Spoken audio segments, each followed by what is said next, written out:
Hi guys, welcome back to Learning with Miss Maria. What are we going to learn about today, you may ask? Well, we're going to learn about the FOIL method. What is the FOIL method, guys? Okay, so the FOIL method is a technique to distribute two binomials. What, you may ask? I know, fancy words, but in simple words, is just multiplying two expressions. Okay guys, now let's break this down.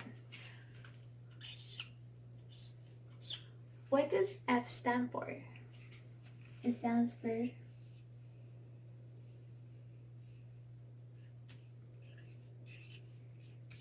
first. What does O stand for?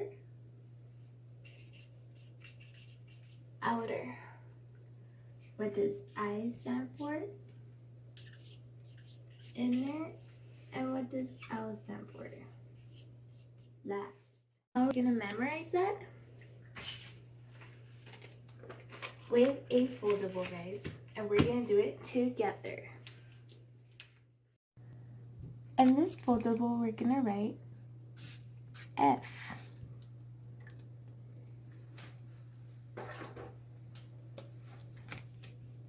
First.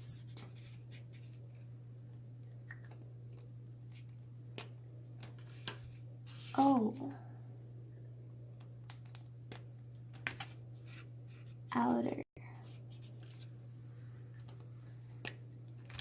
I.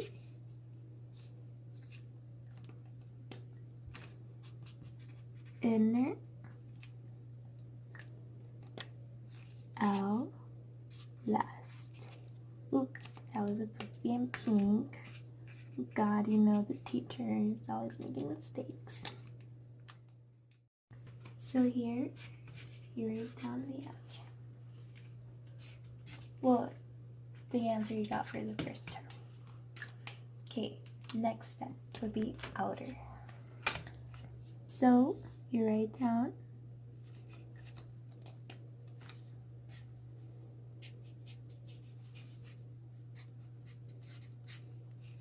same problem, and now we find the outer terms.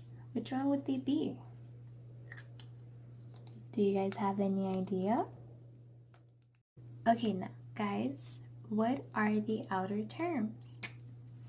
They would be the outside terms of each binomial. So x, 2, and 2. Which would give us x times 2, which is 2x, right? So always remember, you gotta multiply the outer terms.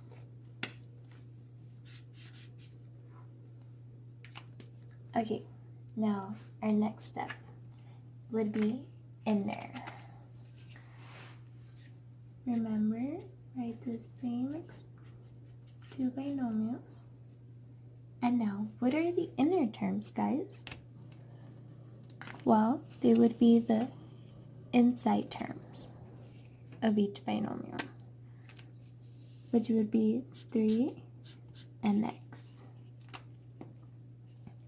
So 3 times x equals 3x. So always remember to multiply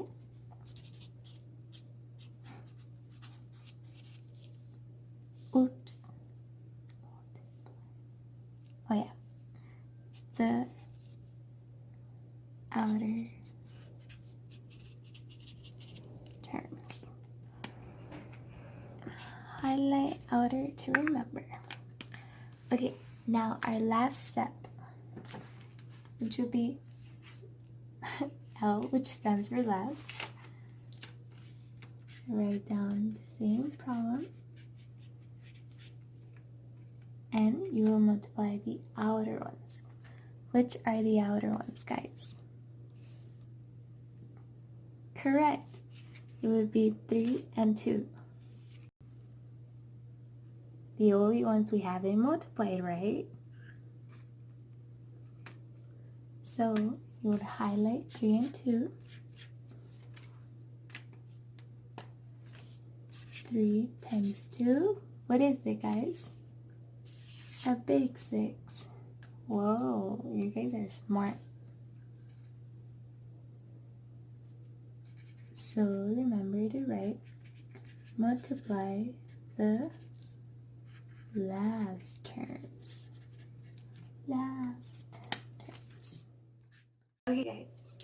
Okay guys, now let's put this FOIL method to actually use and solve some examples we got here.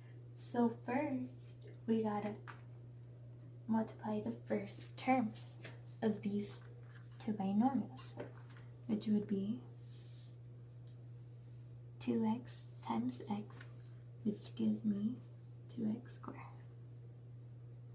Next, we gotta do the outer one, which would be 2x times 6, which gives me 12x.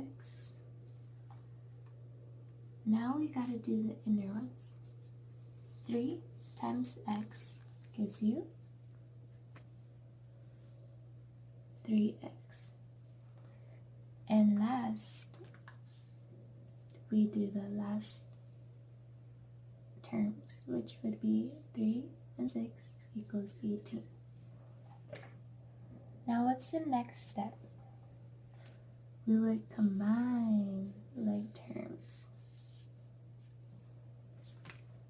So 2x to the second power would be plus 12x plus 3x, 15x.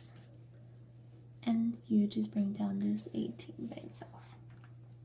And there we have it. Now our second example would be 4x times x. 4x to the second power. And now outer. 4x times 4, which would be 16x. Now inner. And you gotta watch out with those negatives, right? Because not every binomial will be positive. Or addition signs. It could be subtraction, addition, reverse it, you know? So negative 12 times x is minus 12x. And now last terms. So again, negative 12 times 4 minus 36. Now we have to combine like terms. And another way of knowing what terms to combine, you could see and simply identify each one, well, single each one out by doing shapes around them. Like 4x to the second power, you could do a circle. Does this look like this? No, because it's missing the second power. So you could do like the square for this one. Does this look like this? Yes. The difference would be, of course, the design, but that doesn't matter because it's the same. It's basically the same term, right? So you would do another square. And does this look like any of these? No, because it's by itself. It's just a constant. So you would maybe do like a triangle, I guess. Any shape would be good. So now you gotta combine like terms. And is there any other circle? No. So you bring it down. There's 2 squares. So what do? You use 16x, well, positive 16x minus 12x. What is that, guys? That is 4x, right? And then this is just by itself. So there you have it.